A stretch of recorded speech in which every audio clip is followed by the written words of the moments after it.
Hello guys, आज हम पढ़ेंगे ज्योग्राफी के कुछ बेहतरीन क्वेश्चन। और जिसमें से ये जो होगा आपके लिए यूपी पीसीएस के लिए तो बहुत ही ज़्यादा महत्वपूर्ण है।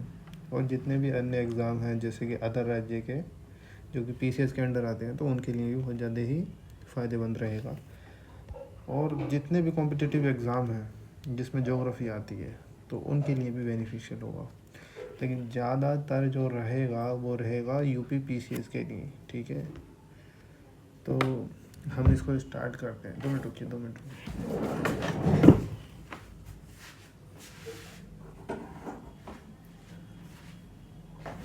ओके, स्टार्ट करते हैं। पहले हमारा क्वेश्चन क्या कह रहा है? The largest glacier of India is. जो लार्जेस्ट ग्लेशियर है हमारे इंडिया का वो कौन सा है? क्या पिंडारी है, गंगोत्री है, सियाचिन है, हिस्पर है? तो देखिए, पिंडारी नहीं होगा, ठीक है। गंगोत्री जहाँ से हमारी गंगा निकलती है, यमुना गंगा वगैरह। Siachen the highest battle of the military है, जहाँ लड़ाइयाँ होती हैं। कहाँ पड़ती है? इंडिया में पड़ती है, हिमालय में पड़ती है, ठीक है। और हिस्पर वगैरह इसको छोड़ो। अब रहा हमारा, तो हमारा देखो ये है जम्मू कश्मीर का एरिया।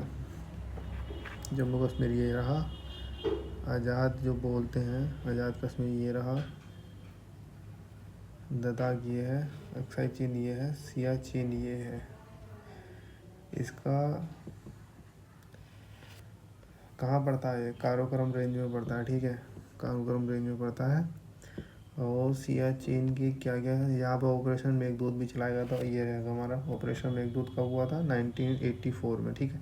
अब मुझे क्या करना है, आपको एक ही क्वेश्चन से कई सारे क्वेश्चन ही इसमें इन्वॉल्व करके पढ़ाने का एक आइडिया मैंने निकाला है जो मैं आपको पढ़ाऊँगा, सो दैट कि आपको बहुत सारी चीज़ें से रिटेन रह सकें, एक ही सवाल से बहुत सारा हम कर सकेंगे, ठीक है। तो हाईएस्ट बैटल फील्ड है और द मिलिट्री एक्शन का है, ठीक है। ये क्वेश्चन भी बनता है कई बार, तो आपको उसका ध्यान देना है। और रही गंगोत्री, गंगोत्री से मेरे ध्यान में आया था कि इसमें हमें नदी का भी ऐड करना चाहिए। गंगोत्री से निकलती है हमारी अलकनंदा। अलकनंदा जो है, अब से प्रयाग पूछ लेता है, ठीक है, सवालों में प्रयाग पूछ लेता है। तो पी के मतलब पिंड नदी कहाँ मिलती है? कर्ण प्रयाग पे पिंड नदी, पिंड रिवर। मंदाकिनी कहाँ मिलती है? एम आर मतलब आपको याद करना है कि पी के एम आर, ये याद कर लेना। और भागीरथी कहाँ मिलती है? देवप्रयाग। डीबीडी, मैंने डीबीडी से याद रखना होगा, तो आपकी मर्जी, आप कैसे याद करना चाहेंगे। तो ये प्रयाग आते हैं ओन, ये बहुत ज़्यादा इंपॉर्टेंट है, ये आपको सबको याद करने हैं, ठीक है। हमारा सेकंड क्वेश्चन क्या कहता है हमारा? Where we get to see Siachen glacier. अभी तो मैंने आपको बता ही दिया, काराकोरम रेंज में देखने को मिलता है हमें। The largest wind farm of India is located in. कहाँ पे लोकेटेड है? तो वो हमारा लोकेटेड है तमिलनाडु में है कि नहीं, कि आंध्र प्रदेश में है, क्या महाराष्ट्र में, क्या गुजरात में, ठीक है। हम इसको देखें तो वो जो हमारा वो है वो आंध्र प्रदेश में है। उसका नाम है Muppandal. Muppandal Muppandal wind farm. Muppandal wind farm. Muppandal wind farm उसका नाम है, मुपंडल विंड फार्म। और हम तमिलनाडु से क्या क्या याद रख सकते हैं? यहाँ का डांस कौन सा है? क्लासिक डांस कौन सा है? भारतनाट्यम है यहाँ का क्लासिकल डांस। और गल्फ ऑफ मन्नार पड़ती है। इस गल्फ ऑफ मन्नार के बाद पाक स्टेट है जो कि हमारे किसे सेपरेट करती है? पाक स्टेट किसको सेपरेट करती है? श्रीलंका को करती है किससे? इंडिया से, ठीक है। और यहाँ एक सिटी पड़ता है मदुरई सिटी। जो मदुरई सिटी है, मदुरई सिटी में बहुत सारे अपने हिस्ट्री में इवेंट हुए थे, तो उनको याद देखते हैं। सबसे पहले तो हम ये देखते हैं कि हमारा इसको क्या कहा जाता है? सिटी ऑफ फेस्टिवल कहा जाता है इसको, ठीक है। ये आपको याद रखना है मदुरई को। और फर्स्ट एंड थर्ड जो संगम वाली मीटिंग हुई थी वो यहीं पर हुई थी, ठीक है, मदुरई में, फर्स्ट एंड थर्ड संगम। और ये वही जगह है जहाँ it is the city where Mahatma Gandhi stop wearing shirt. यहाँ से ही उन्होंने अपनी शर्ट वगैरह छोड़ दी थी पहनना, यही सिटी थी मदुरई। ये कई बार क्वेश्चन पूछता है तो आपको याद रखने चाहिए। अब रही महाराष्ट्र। महाराष्ट्र में क्या है, महाराष्ट्र में 2 हेडक्वार्टर हैं, एक तो बार्क का है, BARC बार्क, और TIFR का भी है यहीं पे, तो आपको ये भी ध्यान रखना। मैंने आपको लिख दिया था इस वजह, so that you can return all the things where you have studied. Okay, south west monsoon जो होता है ये आता है तमिलनाडु की तरफ से होकर, ठीक है। लेकिन हम इससे क्या देख सकते हैं, जो साउथ वेस्ट मानसून जो होता है ये पूरे एंटायर इंडिया में रेन कराता है, ठीक है, बारिश कराता है। लेकिन जो कोरोमंडल कोस्ट है वहाँ पे नहीं करा पाता है। वहाँ पे क्यों नहीं कराता, मतलब वहाँ पे जो पहाड़ हैं वो थोड़े वैसे पहाड़ हैं जिससे टकराना बहुत मुश्किल होता है उसका विंड का, जो कि वो नहीं करा पाती हैं बारिश वगैरह। तो उसमें तो फिर बच्चे कहेंगे कोरोमंडल में भी तो फिर वो होती है बारिश। तो देखिए दोस्तों, जो कोरोमंडल में बारिश होती है, जो रेन होती है, वो उसके रीज़न अलग हैं। उसका रीज़न है रिट्रीटिंग मानसून। जो रिट्रीटिंग मानसून होता है मतलब जो वापस आता है ना, जो इधर से ये जा रही हैं तो ये वापस आएंगी। जब ये वापस आएंगे तो ये उससे पड़ेगा, ये उससे होती है। या इसे रिट्रीटिंग मानसून भी बोल सकते हैं या नॉर्थ ईस्ट मानसून भी बोल सकते हैं, इन दोनों से कुछ भी बोल सकते हैं। तो आपको ये बिल्कुल क्लियर रखना है ज्योग्राफी के पर्सपेक्टिव से, ये बहुत ज़्यादा इंपॉर्टेंट है, ये कई बार सवालों पूछता है। एंड हमारा थर्ड क्वेश्चन है, the highest peak of the Eastern Ghat is. The highest peak of eastern Ghat is क्या, कौन सी है? महेंद्रगिरी है, नीलगिरी है, जिंदागढ़ा है, या अन्नाईमुड़ी है? तो बताओ क्या होगा आपका। देखिए, जो नीलगिरी है, जो उसमें क्वेश्चन में नीलगिरी हिल जो है उसका पोडा बेटा उसकी हाईएस्ट पीक है। पोडा बेटा, ये डोडा बेटा उसकी हाईएस्ट पीक है। अन्नाईमुड़ी की हाईएस्ट पीक है अन्नाईमुड़ी की है हाईएस्ट पीक अन्नाईमलाई। और highest peak of Eastern Ghats कौन सी है? ये क्या, मलायागिरी सेकंड है, और फर्स्ट हमारी है जिंदागढ़ा। सॉरी गलत हो गई है। महेंद्रगिरी सेकंड है, फर्स्ट हमारा जिंदागढ़ा। तो इसमें तो हम क्या आंसर मारेंगे, इसमें जिंदागढ़ा है, ओके जिंदागढ़ा मार देंगे उसमें। महेंद्रगिरी कौन सी थी? सेकंड है, ये सेकंड हाईएस्ट पीक है of the of the Eastern Ghat. और हम इसे क्या क्या देख सकते हैं, ओके। तो वेस्टर्न हाईएस्ट पीक कौन सी है हमारी? वेस्टर्न हाईएस्ट मोस्ट पीक कौन सी है? नंगा पर्वत है हमारी western highest peak of the Himalaya. And the eastern most peak कौन सी है हमारी? नामचा बरवा, मोस्ट ईस्टर्न पार्ट में पड़ती है, ठीक है। तो हमारा ये हो गया, हमारा थर्ड क्वेश्चन हो गया। हम ये वाले क्वेश्चन करते हैं। Shravasti hydro electric project is located, कहाँ लोकेटेड है?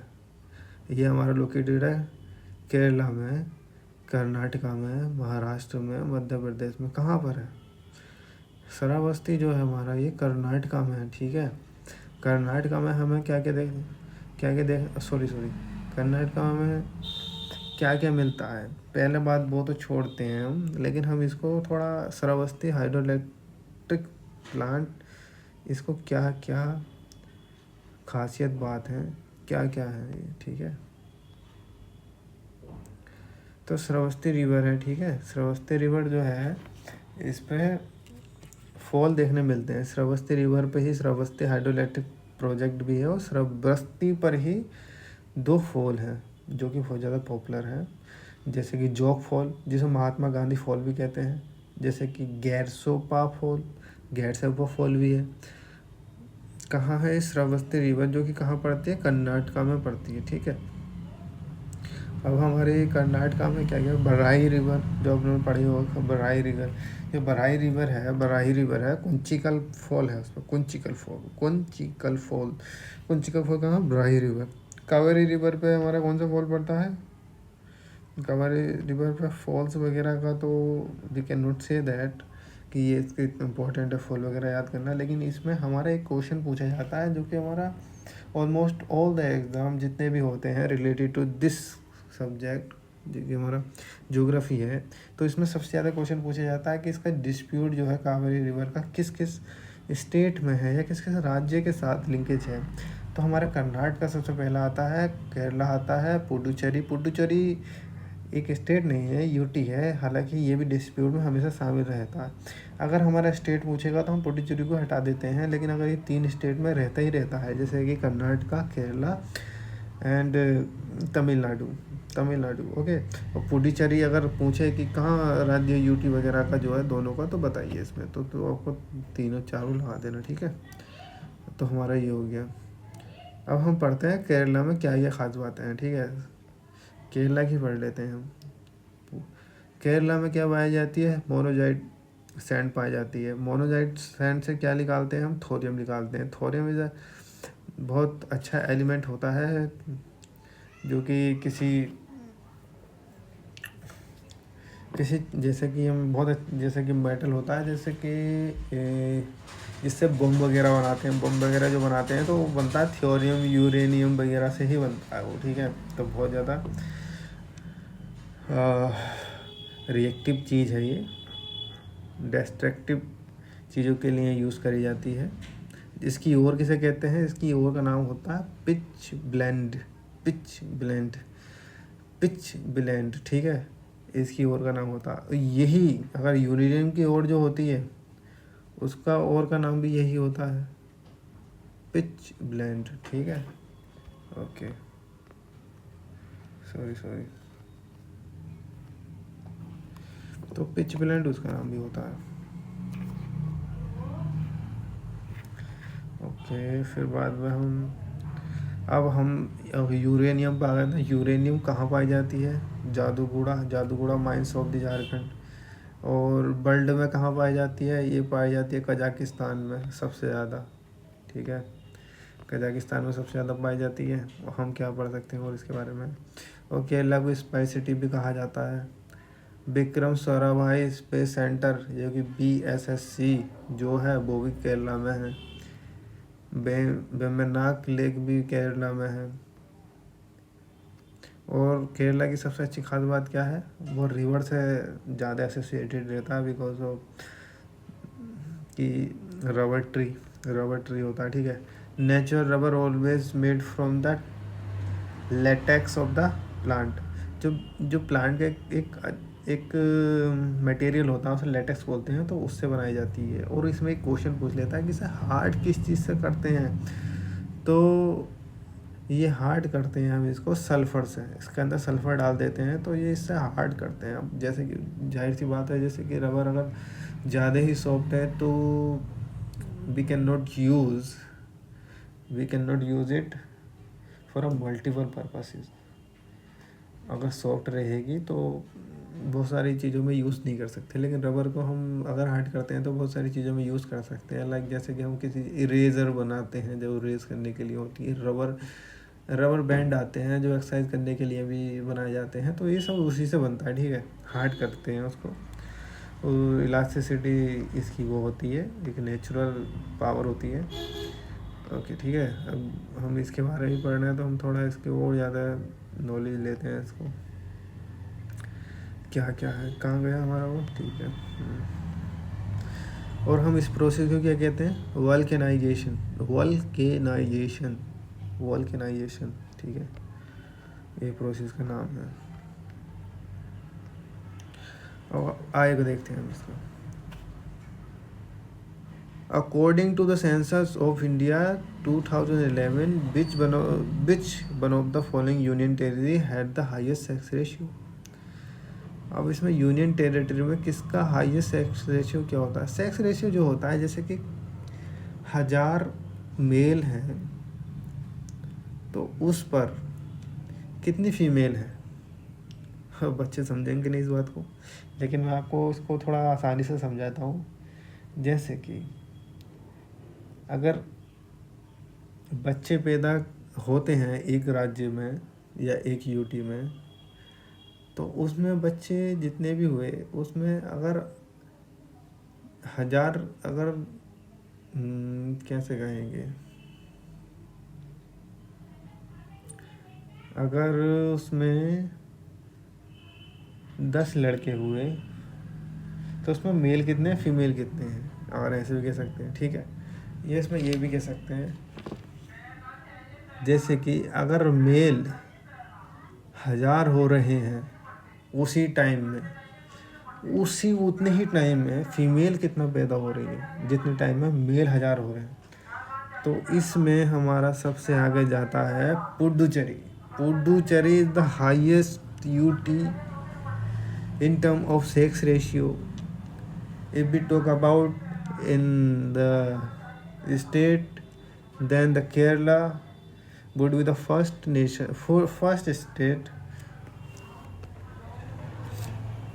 and बिहार हमारा गिना आता है लोएस्ट में, बिहार आता है लोएस्ट में, एंड दमन एंड दीव ये हमारा लोएस्ट में आता है। अगर देखा जाए तो ये हमारा लोएस्ट में आता है सेक्स रेशियो के मामले में। पुडुचेरी हमारा पहला नंबर है, पुडुचेरी पहला है और ये लास्ट है हमारा। ठीक है, ये लास्ट है। केरला हमारा फर्स्ट है। If we talk about in term of state, not in UT, और फिर हमारा आता है केरला। तो आपको ये केरला था, बिहार आता है लोएस्ट में, तो आपको इसका ध्यान रखना है। ठीक है, तो हमारा चिपको आंदोलन इज नोन एज, हम चिपको आंदोलन, अब जाहिर सी बात है इसे तो हर कोई मान सकता है भाई। चिपको आंदोलन जिसने भी पढ़ा, चिपको आंदोलन 1973 में हुआ था। चिपको आंदोलन फेमिनिस्ट मूवमेंट था। ये फेमिनिस्ट मतलब इसमें ज़्यादातर, हालांकि इसमें लड़के भी थे लेकिन ज़्यादातर लगभग 99% जो थी इसमें महिलाएं थी। सही है, तो हालांकि वैसे तो इसमें क्या हुआ था, ये पहले तो वो यूपी के अंदर ही आता था स्टेट, लेकिन अब उत्तराखंड के अंदर हुआ था। अब वो जो जहाँ ये आंदोलन हुआ था वो पार्ट सेपरेट, एक जो हमारा एक स्टेट था ये उत्तर प्रदेश, उसमें से ही एक उत्तराखंड निकल गया था बाद में, जो भी ये हुआ है आई थिंक 2000 में हुआ है। तो उस जो हमारा वो यूके निकला था तो उसी में डिस्ट्रिक्ट पड़ता है, आई थिंक चमोली या कुछ ऐसी नाम है उसका। तो उसमें डिस्ट्रिक्ट पड़ता है, तो उसमें ये डिस्ट्रिक्ट आ गया है। अब ये यूके में आता है, पहले हमारे किस में आता था, यूपी में। ठीक है, क्यों हुआ था, डिफॉरेस्टेशन हो गया था ट्री का, तो इस वजह से हुआ था। ट्री कौन कौन से ट्री थे वहाँ पे, ओक वाला था ट्री और रोडोडंड्रन का था ये। ठीक है, रोडोडंड्रन। स्लोगन क्या दिया गया था इसमें, ecology is a permanent economy.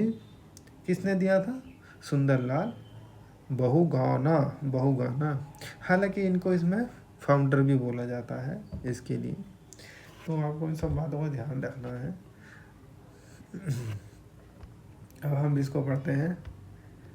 Which commodity tops the current list of imported commodity of India.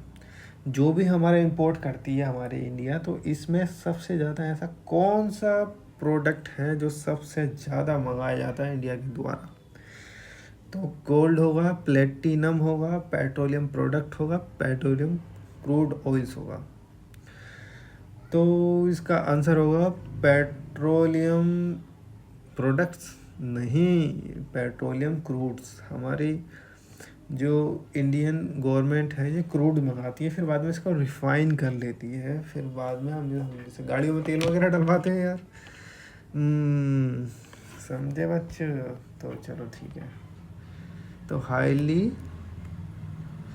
अच्छा, अब वो फिर इसमें जो लिस्ट दे रखी है हमारी गोल्ड प्लेटिनम, और थोड़ा थोड़ा इसके बारे में जान लेते हैं। प्लेटिनम जो होता है हमारा काफ़ी स्ट्रॉन्गर हार्डेस्ट एलिमेंट होता है। गोल्ड हमारा भी काफ़ी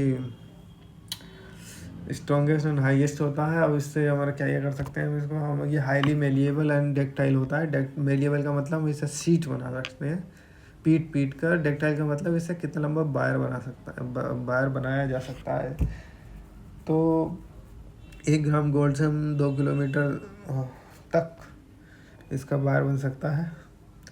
और रिफाइनिंग प्रोसेस कैसे होती है इसकी गोल्ड की, एक्वा रीजिया में जो एक्वा रीजिया सॉल्यूशन में इसको डाला जाता है इसकी ओर को, फिर बाद में इसको एक्वा रीजिया बनता किस चीज़ का, 3HCl प्लस 1HNO3, इन दोनों को मिला देंगे तो ये एक्वा रीजिया होता है जिसके अंदर ये डाला जाता है। तो ठीक है, और उसमें टॉप लिस्ट में कौन कौन से आते हैं ये हमको याद रखना, क्या पता साला क्रूड का नहीं पूछे, गोल्ड का पूछ ले कौन से नंबर पर आता है, तो हमको उसका ध्यान रखना है। क्रूड पेट्रोलियम पहले नंबर पर आता है, गोल्ड दूसरे नंबर पर आता है, पेट्रोलियम प्रोडक्ट तीसरे नंबर पर आता है। ओके,